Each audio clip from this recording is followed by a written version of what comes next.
En ces heures dramatiques, nous recevons énormément de questions par notre site, par notre Facebook, et ça tourne toujours autour de deux questions en fait. Comment est-ce possible que des choses pareilles se produisent et comment les arrêter, comment empêcher que ça recommence?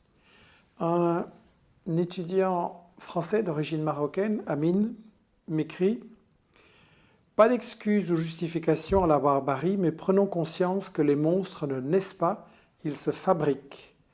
Sur nos territoires, en France, en Belgique, ils se fabriquent dans le rejet, l'exclusion, l'humiliation, l'exploitation et l'abandon face au discours des extrémistes et fanatiques de tous bords.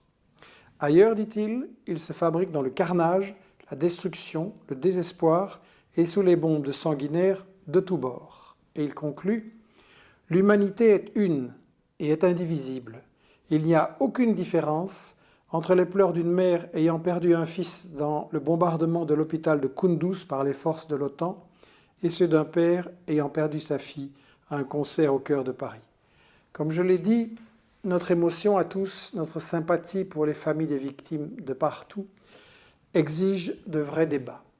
Et je tiens à dire clairement, au-delà des faits, il nous faut les causes, et je tiens à dire, j'accuse M. Fabius, Hollande, Valls, d'être responsables de ce qui est arrivé à Paris, pour la raison bien simple que Fabius a déclaré « Al-Nosra », c'est-à-dire Al-Qaïda en Syrie, fait du bon boulot, reconnaissant l'alliance de fait de la France avec les terroristes en Syrie, et avant on avait eu le cas en Libye et dans d'autres pays.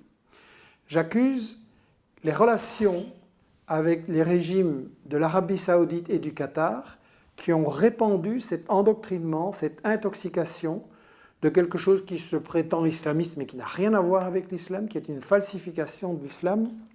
Et je ne suis pas le seul à accuser, puisque M. Alain Chouet, qui était responsable de la DGSC, donc la Direction Générale de la Sécurité Extérieure, M. Alain Chouet a déclaré, je cite, « Au Moyen-Orient, au Sahel, en Somalie, au Nigeria, nous, la France, sommes alliés avec ceux qui sponsorisent depuis 30 ans le phénomène terroriste, alliés avec ceux qui sponsorisent le terrorisme. » Et il continue, « On s'épuise à s'attaquer aux exécutants, c'est-à-dire aux effets du wahhabisme, mais pas à ses causes, et on n'y arrivera pas à arrêter les attentats comme ça, dit-il, à moins de mettre un flic derrière chaque citoyen. » J'accuse l'alliance avec l'Arabie Saoudite et le Qatar.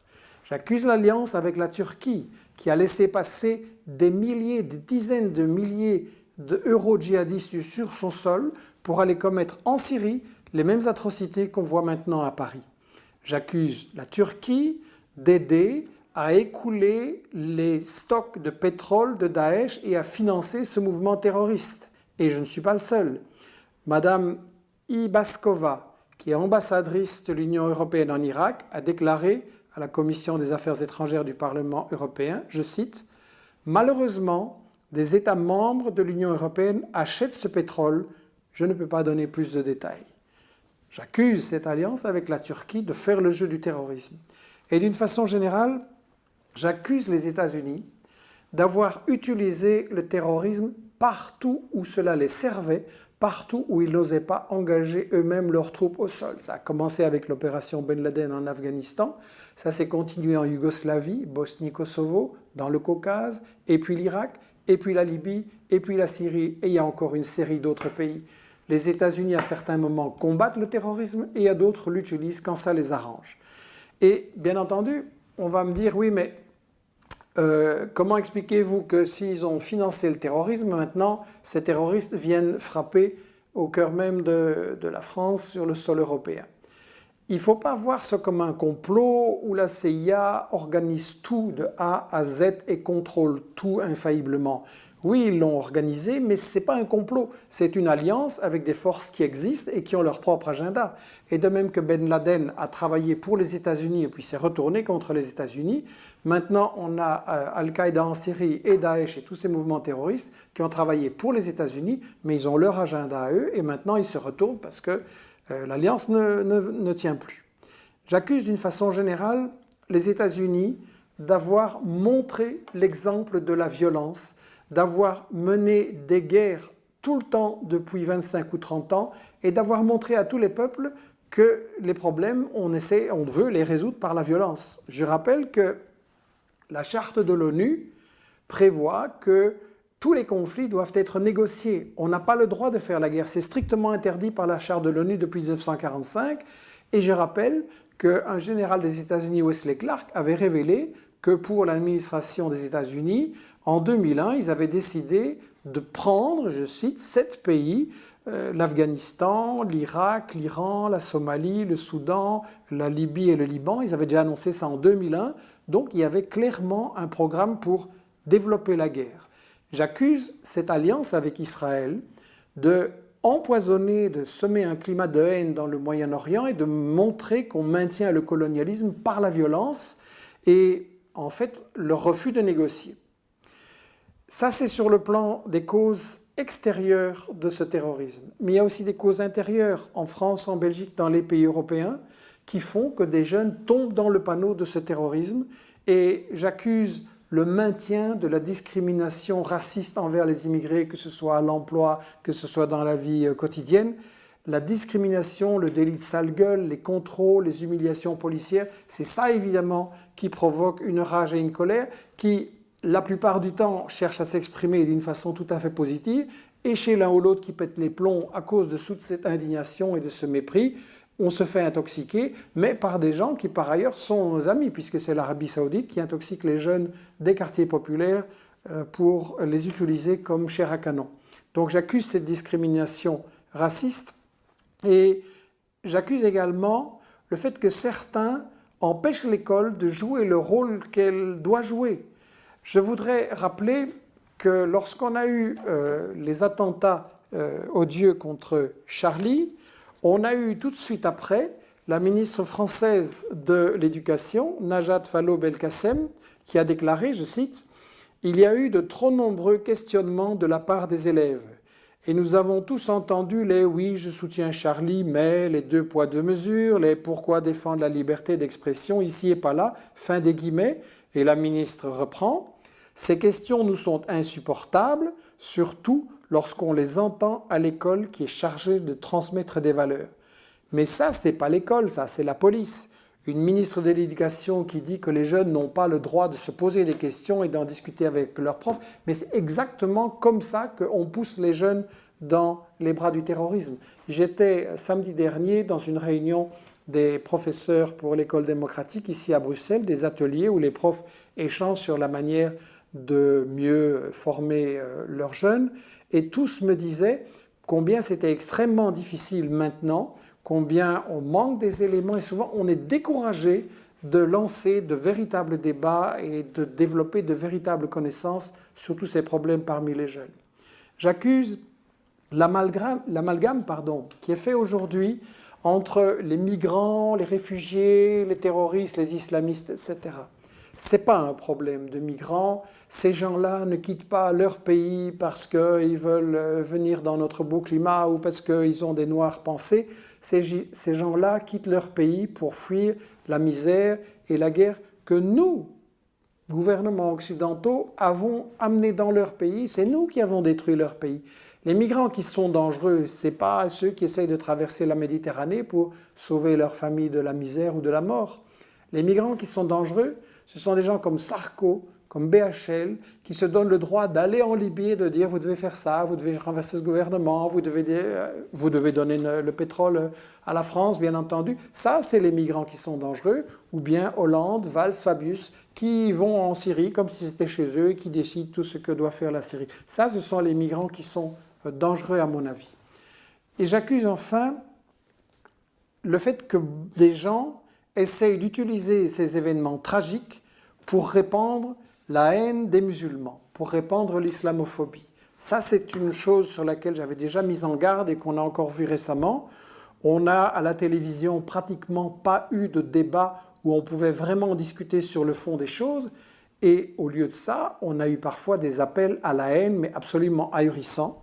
Sur la télévision belge dimanche dernier, on a eu un certain Moniquet, il l'a dit lui-même d'ailleurs, c'est quelqu'un qui a travaillé pour les services secrets français et israéliens, c'est quelqu'un d'extrême droite, Et il nous a dit... Vérifiant du monde arabe. Il n'y a pas de démocratie dans le monde arabe, il n'y a pas une université valable dans le monde arabe, il y a peu de création artistique dans le monde arabe, il n'y a pas de création scientifique dans le monde arabe. Alors je sais, on va me dire au 7e siècle, oui, on est au 21e siècle.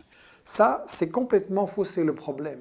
Ce n'est pas un problème d'arabe ou musulman ou chrétien. Bush se réclamait du christianisme, il a fait les horreurs qu'on a vues en Irak et ailleurs. On ne va pas jeter tous les chrétiens en enfer, si j'ose dire, parce que Bush a fait ça. C'est la même chose. Ce qui se passe là n'a rien à voir avec la religion en islam.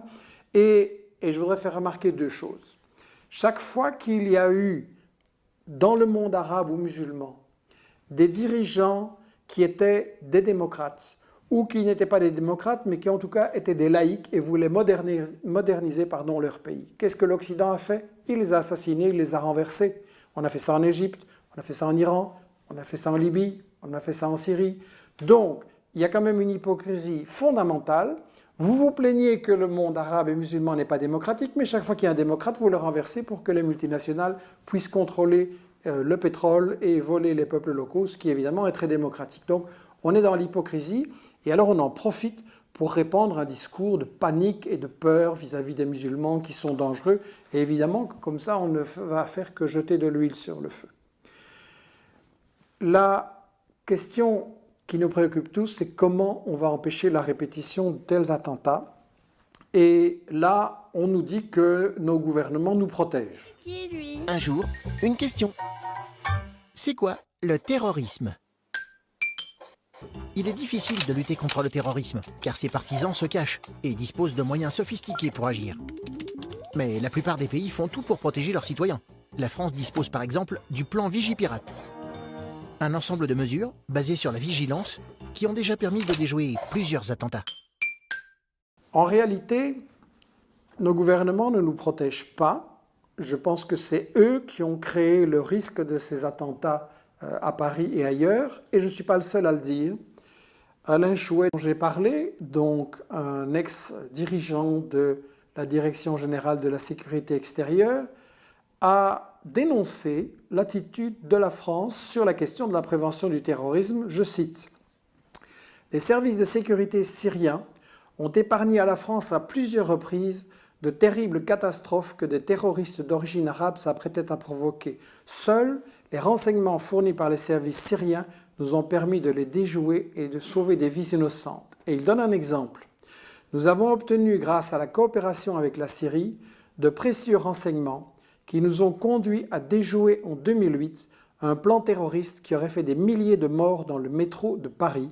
Grâce au colonel Maklouf, on a pu démanteler, intercepter un groupe des plus dangereux terroristes d'Al-Qaïda. » Et alors, il s'étonne de la politique française et il dit « Comment peut-on mettre sur la liste des sanctions françaises et européennes cet officier Maklouf qui a été blessé lors d'une opération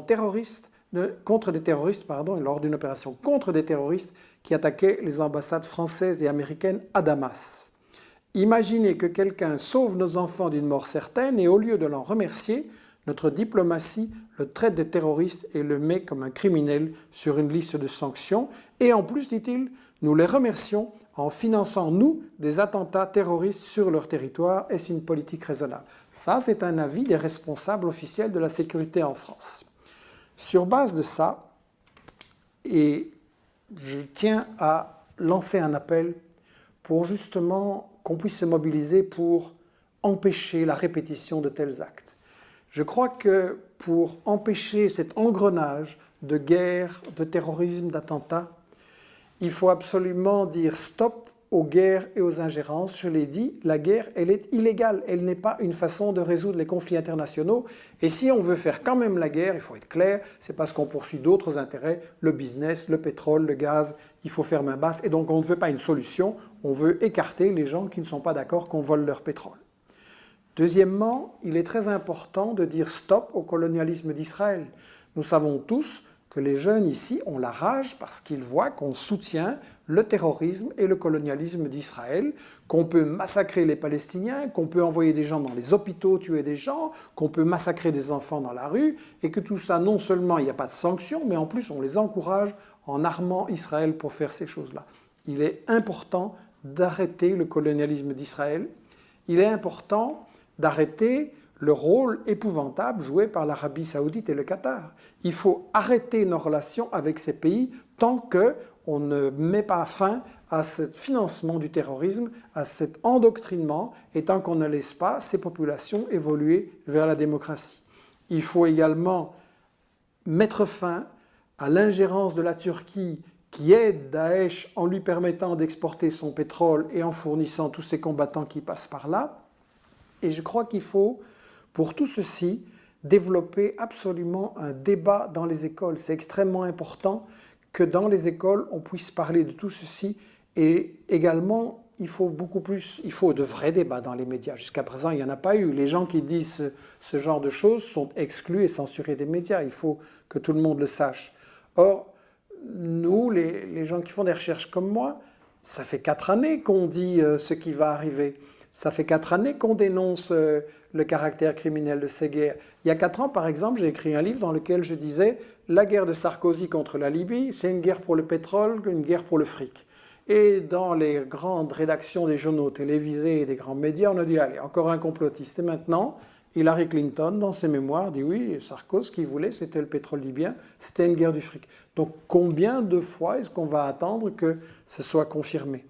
Et du point de vue des médias, si on avait parlé aussi, et comme il faut, des morts en Libye, des morts en Irak, des morts en Syrie, victimes des mêmes actes terroristes, et si on avait dit quelles étaient les causes, eh bien peut-être que ça aurait empêché des attentats comme ceux de Paris. Mon appel, il est le suivant. On est maintenant à la croisée des chemins. Ou bien on va vers plus de répression, plus d'espionnage. Bien sûr, il faut prendre des mesures contre le terrorisme, mais espionner et restreindre les libertés de tous les citoyens n'est absolument pas une solution. Je pense qu'il faut, face au terrorisme, pas moins de liberté, mais plus de liberté. Et ça passe par la liberté de débattre, ça passe par la liberté de s'informer. Et dans ce sens-là, j'ai vu une chose encourageante dans un des débats du week-end à la télé française. C'est l'actrice française Catherine Fro qui avait déclaré... Et je me suis rendu compte que je ne comprenais rien et que je pense que je ne suis pas la seule à ne rien comprendre à cette histoire, au passé de cette histoire et au présent dans lequel on est maintenant. Et je me suis dit que j'avais envie de me cultiver en fait. Je me disais qu'aujourd'hui, les jeunes gens, ils avaient intérêt à se cultiver, à comprendre le sens de l'histoire. Je crois que ça, c'est un appel fondamental.